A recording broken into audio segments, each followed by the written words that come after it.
By the blessings, wisdom, and mercy of God, the coronavirus vacation is almost over.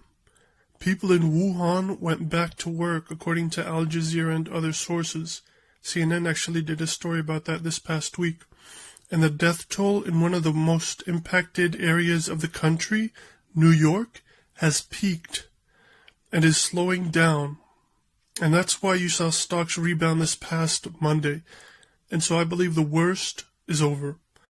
Here's what I want to talk about though, and the main point of this video.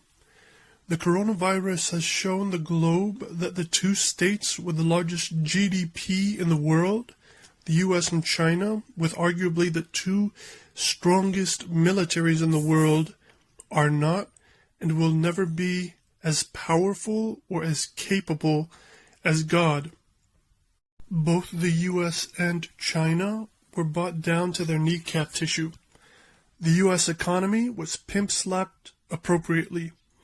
MSN, for example, reported that in the past 3 weeks, 16 million Americans filed for unemployment benefits. And CNBC quoted the Federal Reserve, which estimated that 47 million jobs were lost, and that the unemployment rate of Americans is around 32%. Corporations and companies with millions and billions of dollars boarded up their stores. Corporations with hundreds of millions of dollars cry that they can't pay their leases. That's in the U.S. As for China, where the virus originated, they've received a white eye from this entire event also. Add to that, they implemented a lockdown. According to CNN, their economy declined so badly for the first time since Mao Zedong was in power in 1976. Yes, Mao Zedong.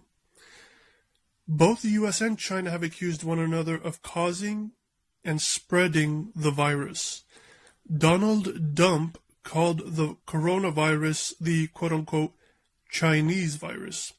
And people in China believe the US was hyping up fear, anxiety, and irrationality, which, let's be honest, the US is infamous for. And one politician in China tweeted that the US military actually created the coronavirus in China. What was fascinating to me was how Americans descended into savagery so quickly. I always knew Americans were barbarians, but it was like they forgot to be humans.